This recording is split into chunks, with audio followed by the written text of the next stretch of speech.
Okay, fine. So I can see everybody, but I'll share my slides. I'll say a few words just briefly that it's really wonderful to be here and to be already listening and learning from all of the papers that we've had today. And, a great privilege to have been able to suggest the first title or the title of the first symposium for the Society. And it was really exciting seeing all your papers come in, reviewing those together. So yeah, really enjoying the presentations so far and looking forward to days to come. It is a multidisciplinary event, and we're going to have quite a mixed disciplinary discussion now, but moving us into some different disciplinary areas. So I'm going to begin speaking from a sociological perspective. Um, Let me just jump into my slides. Brilliant. So, and let me keep an eye on time because what I don't want to do, I've been scheduled first and I want to hear from all the other panelists. I don't want to run over. Okay, so I'm going to talk about birth and creativity and existential meaning making, ethics and culture. I'm a sociologist. I'm senior lecturer in secular studies at the University of Kent, and I've been working with Lucy Clark at the University of Kent in this paper, coming from a sociological, anthropological, ethnographic perspective. So the title of this symposium, Natality, Interdisciplinary Approaches to Birth as Existential Experience, that focus on the existential arises in my thinking from my work with that concept of existentiality. So that's a term that I've coined in my work. And so the presentation today is very much through thinking around existentiality to natality, and thinking about natality as then opening my mind to kind of understanding the material I've been looking at in relation to existential meaning making. And hence, I feel like a kid in a candy store, as they say, to hear all these different perspectives and really enrich my understanding of natality today and I'm sure over the coming days. So by existentiality, I just mean conceptions of life or existence. That's how I define it. And I elaborate that those conceptions are not narrowly conceived in ideas and philosophies, but may include that form of manifestation, but is also about how we conceptualize what life is in ritual and practice, in our ethics, aesthetics, and in the diverse relationships, how we pattern those relationships, how we experience those relationships, and so on, in relation to these, how we interpret what life is. And there's already been some really interesting examples of the forms those can take through the earlier panel.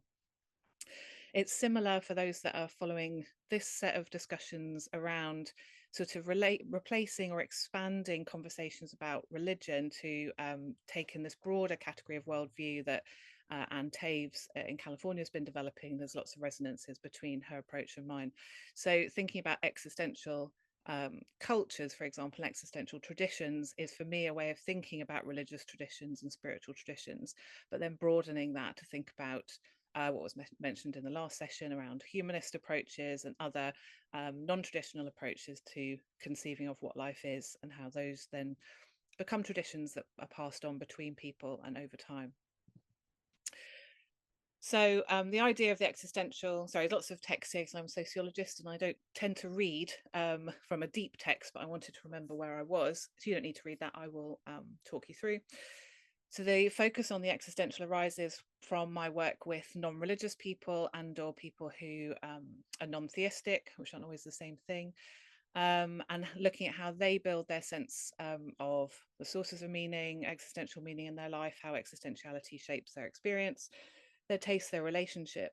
And in those contexts, birth features in diverse ways, which I'm going to get to. So natality theories have been helping me draw attention to and highlight and interpret and understand the things that I was hearing about the role of having children in the lives of the people we've been interviewing across a few different research projects, in fact. And there's a picture on the side there from one of those research projects by within a research program, we funded lots of different public engagement, they were described as projects. And this was work by photographer Aubrey Wade, who worked with atheists and agnostics around the world. And in this image, it's a mother and a daughter sitting beside a tree that for them is very symbolic of the birth of the daughter. So for me, kind of helps capture that sense of connection that natality highlights, that sense of relationship. We cannot be born alone. Whether we can die alone is different matter, but we certainly can't be born alone. Different sets of understandings around that, and the way it centers relationship, and a particular set of meanings around that.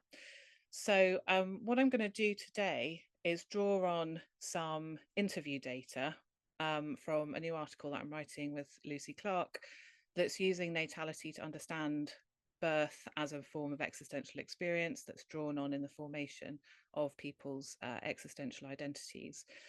And I'm going to focus on the data. We've heard some very illuminating and fascinating theory. I'm going to focus in this presentation much more on our interview participants' voices. And I'll be really interested to hear your thoughts on those and the ways that we might interpret those self-understandings. So just to give a brief context to where those data come from, they're part of, they were gathered as part of the Explaining Atheism research program, which I ran a few years ago, and which funded lots of different research projects, but included core research. These are more of Aubrey's lovely photographs of atheists from around the world.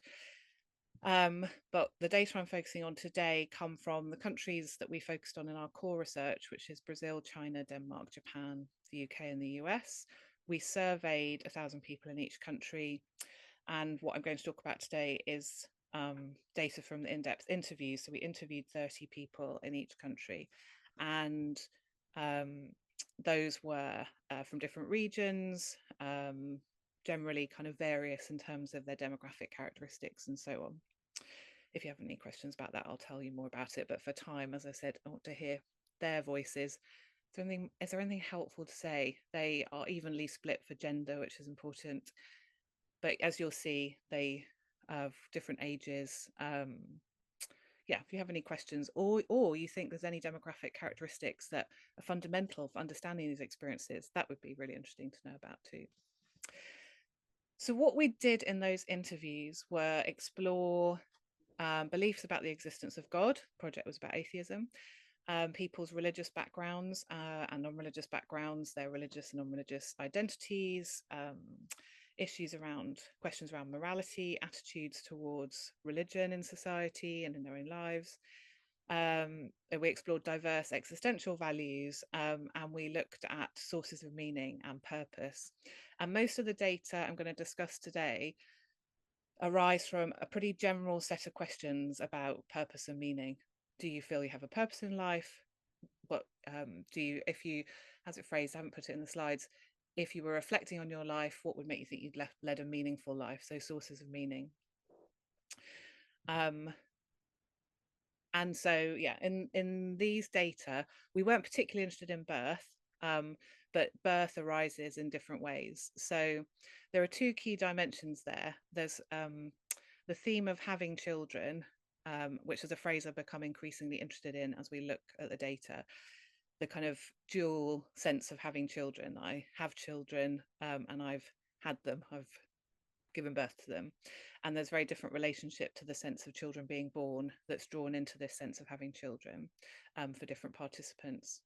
And then on the other side, this kind of sense of the existential condition of having been born, which, as has been anticipated and reflected on earlier, is not well covered in the literature. This is true in sociology as it is in philosophy and other areas. So the sense that being a being who has been born as being meaningful, existentially meaningful, is neither here nor there in most of the sociological discussion of meaning, religion, different areas that I draw on. But also in both of these themes, there's a great deal of ambivalence. Give some examples of that. And it's also been really interesting to look at the data set across these different countries. So we've got conversations from 6 different countries, as I mentioned, and there's some sense of commonality that runs across those settings, but there's some senses of cultural difference and contingencies. And I find that quite interesting, thinking about cultural contingency as we come together as a group across from different parts of the world and working in different parts of the world and working with people in different parts of the world, whether that's something that's helpfully emerges from a kind of interdisciplinary discussion of birth. So having children then is established as normative in most settings, but people experience that sense that having children is a norm, is good in different ways. They resist and reject it in some ways. There's also, as you'll notice, no particular bias towards women talking about birth, but there is a difference in the ways it's talked about. So in particular, there's an engagement with birth that's quite gendered, but there's also, even more than birth in some ways, it's narratives of caring for children that seem to be different according to different gender positions and norms. So got some voices now. Having children is existentially significant. So here you get a sense that there are certain ways of thinking that are cross-culturally meaningful. So from Denmark, the greatest meaning of my life, a woman, 28-year-old woman, the greatest meaning of my life right now is taking care of my son and making a good life for him, giving him good values. So that sense of care being important in having children. A woman from China, 39 years old. Well, first of all, asked about meaning. First of all, giving birth to my child is of the greatest meaning to me because it can make me reach another phase of my lifetime. Giving birth to my child and raising him is very meaningful.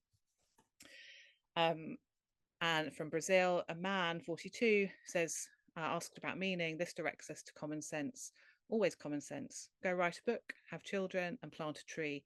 So you have this sense of there being a kind of normative existential value in having children, but we already get a sense here that the way men and women sometimes talk about these, it can be different. And in this case, that kind of sense of the caring role is much less present in this particular quote from the Brazilian man. But the same, this sense that this is a very prior thought when people are asked about meaning is there. So this is very common that participants say that they are in some way changed by having children. So this is a woman from Japan. It changed, my sense of meaning changed after I gave birth to my child. After all, I grew up being taught by my mother where to go to school, what number to aim within, where to get a prize.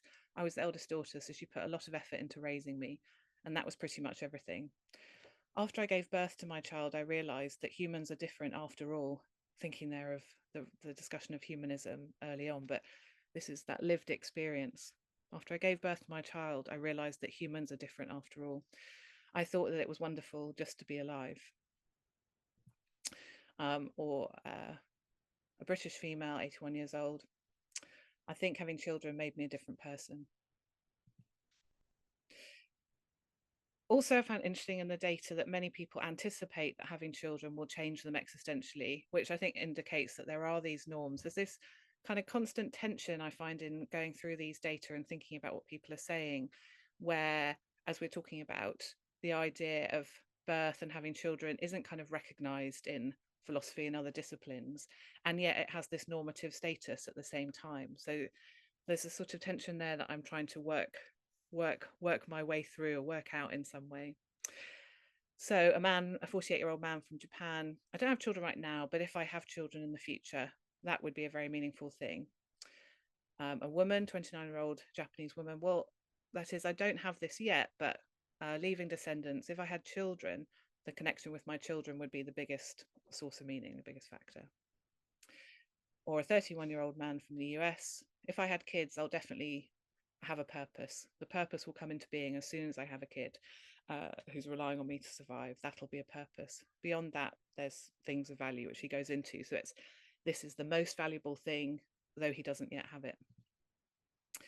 And thinking about those cross-cultural contingencies, I've noticed in reviewing the data that this almost reflexive answer to questions about meaning, which is about raising kids, is very common and takes the same form in the US data in particular. So it's a sentiment you find across all of these countries, but in the US, it's the straight reflex, often one or two lines saying the same thing. Although interestingly here, these are all quotes from people within the same age range. So I'm going to go back to noticing that. I want to go back to the data and see if there's something about different cohorts as well. But America, this is being asked about meaning. I was divorced, but we're raising kids. This is a straight response about meaning. Probably first and foremost family. Like I've helped a family come about, kids. When I look back, I'll reflect on my family, my children, how they're doing. And then I've said B2C because that's sort of immediate one line that comes back. It just goes across several interviews in the US in a way that feels slightly distinctive. So this research is asking people about meaning and so on. So we're getting at people's self-understandings of existential meaning making. And so their interpretations of why having children might be significant, take different forms. So there's a sense of continuity of the self. There's this kind of secular concern, this worldly concern that's not about anything very transcendent, but it's about caring for my children in the here and now. And then commonly there's an idea of legacy, and then that takes different forms, the genetic and the cultural. So a couple of examples there. Here we get a continuity of self and a sense of legacy. So a Danish man, but having 5 children, here's 3 and then 2. I think that's very meaningful in life, that you reproduce yourself and you pass things on. And then, yeah, so we have this sort of 2 ways in which legacy is experienced as both cultural, about passing on values, about passing on attitudes, about passing on culture, and a genetic way of conceiving what's being passed on. So the idea that your genes are being reproduced. So here's some examples of genetic legacy. I put these data together without knowing any demographics, and so we've been working on the demographics latterly, and these 2 examples, I think it's quite extraordinary, they're both the same age. So again, it's raising questions about cultural change. But so a British man, 76, I brought up a family and provided for them and continued the species, so that there are other people around to carry on. An American man of the same age, I'd say my purpose in life is to secure, well, it's basically the underlying survival of the gene pool. And in lots of these quotes, actually, there's this almost slightly generalized humanism, where there's a sort of sense of legacy or a sort of ethical responsibility to pass on genes, but it's conceived of as a human-wide objective, rather than it being necessarily my genes that are being passed on. So some people even say they can defer that issue of legacy to other people. No worries, there's plenty of humans that will be passed on. So there's different ways in which this fairly humanist way of thinking is manifesting. But others, as I said, kind of emphasize cultural legacy. So this is a Japanese man, also in his 70s. What really matters is my family. Do I mean my children or giving birth to children? No, it shouldn't only be about this. I have to hand down my thoughts to my children. Of course, it's up to my children how to digest them, how to change them, but I have to tell them what I think. It's a parent's duty. So it's about the kind of content, the values, the ideas that he passes on. And there are many interviewees who reject these ideas. So the American man, I mean, I guess biologically we're just supposed to procreate and that's it. But as far as my purpose, well, I was put here to do is really up to me to decide. So the kind of sense of this logic, a sense of genetic legacy being required of people, but also resisted. I've got a few more examples there, but I've only got a couple of minutes left. So what I want to do is just get onto the last 2 sections. One is about this issue of resistance, and that comes through quite clearly. So this sense that having children isn't innately meaningful, which is often described by participants in opposition to a sense that having children is what must make life meaningful. So a man from the UK, I probably would have said something like, a source of meaning would be get a decent job, be happy, have children, get married, whatever. But that's more fulfilling for yourself rather than meaningful. And there's some more overt statements of child-free meaning making, which again I'm going to skip through because what I want to do is think about this as well, which is this issue of having been born, which I think is really interesting and even much less recognised than the way in which having children can be a source of existential meaning. So I found it really interesting to see this theme in people's self-understandings of meaning. So different themes here. One is a sense of it being a miracle to have been born, and that there's a set of ethical imperatives that follow from that. So this is a 54-year-old man from Brazil. I think that once I came here, once I was born, it's a privilege to have been born if we consider how many millions of sperm were there. I'm not sure about this translation, disputing that ovum. I think there was not a correct translation there. And assuming that each one of them would give rise to a different person. So to have been born is to win the lottery. Once I came here, I think my obligation is to try to do the best, to do good. A Danish man, well, you were born to be here, and that's a big thing in itself, that you have that opportunity, I think. Or a woman from Japan, I live because I was born. So there's a sense of imperative that people have around birth. For some, it's a bit more arbitrary. We don't ask to be born. When we're here, and we can try and make all sorts of explanations of why we're here and what we're doing. So there's definitely nothing to be essentialized in this sense of being born. For some, the sense of being born and having children is entwined. This woman from Japan says, what's her source of meaning? My child. I think I was born for my child.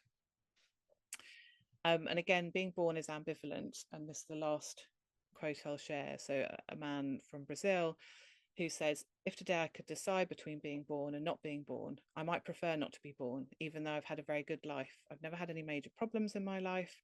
I've never had any misfortune. I've never had a shock. I've always been, let's say, honoured by the so-called luck. I've never had a family problem. I've never had money problems. But if I could decide between being born and not being born, I think I would rather not be born. So, yeah. I'm not doing much in the way of theorizing, but sort of sharing these voices and inviting us to think about these very everyday ways of thinking about being born that aren't being initiated. In fact, some of the force of this research comes from the fact that we weren't asking about these themes at all. That means obviously there's so much more to learn about how birth is being understood as an existential experience and being experienced existentially. But it also shows how important they are in people's self-understanding. So I think adding force to that sense that birth ought to be on the radar across disciplines. And I'll end there.